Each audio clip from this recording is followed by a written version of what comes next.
Let's each pick a guy, and then really just kind of break that down. And for me, I'm going to go first. Sorry, guys. So I hope I don't take your guy. But for me, it is a guy that we saw on the Sunday game. Was one of the last guys to throw on the Sunday game for the SoCal upper class, and that's Eric Barajas out of Roosevelt High School out there in Riverside. Here's a guy that we had seen a little bit before. We had him at the underclass area code games last summer. We had him at the East Lake event last summer. Hadn't seen him in a bit, and now he comes out and looks like a completely different guy. And was just, how good was this guy? He was with a fastball slider changeup combination was just lights out. What do you guys think? Yeah, I agree, and thanks, Wes. That was my guy that I was going to pick. But, yeah. Of course he was, right? That's why I went first.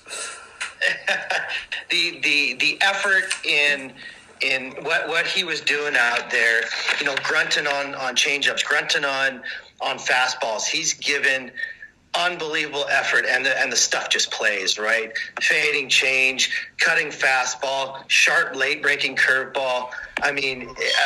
Just like you said, I came away just uber impressed with what this guy was doing.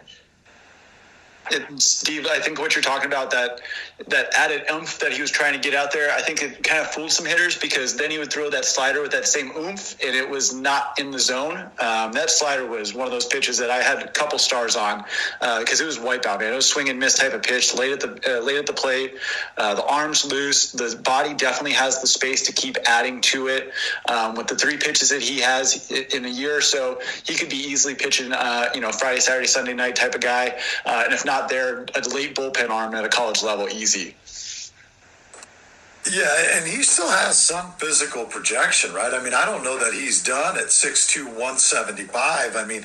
He could fill out even more, because I'm trying to think of what we had him out when we had him last summer. And he was probably 6 foot, $150. So he's already added. And by last summer, the summer of 2018. And so he's already grown a good amount in a year, and he may not be done, but you just wonder how a guy like this just, has made that sort of development. And we were lucky. We had his varsity head coach, Kyle Billingsley, was coaching one of the teams for us. And, he shared with us that he's become more vocal. He's more of a leader. And he's not only just trying to lead by example, but, he's a guy that some of the teammates are looking up to. And, they expect a lot from him on that front, too, which, again, tells you just how much he's grown as a player and as a pitcher.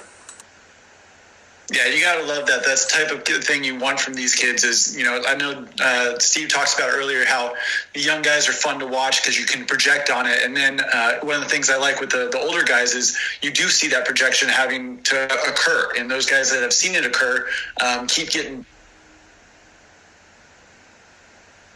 can do. There's more upside to what you can bring. You mentioned it. Barajas still has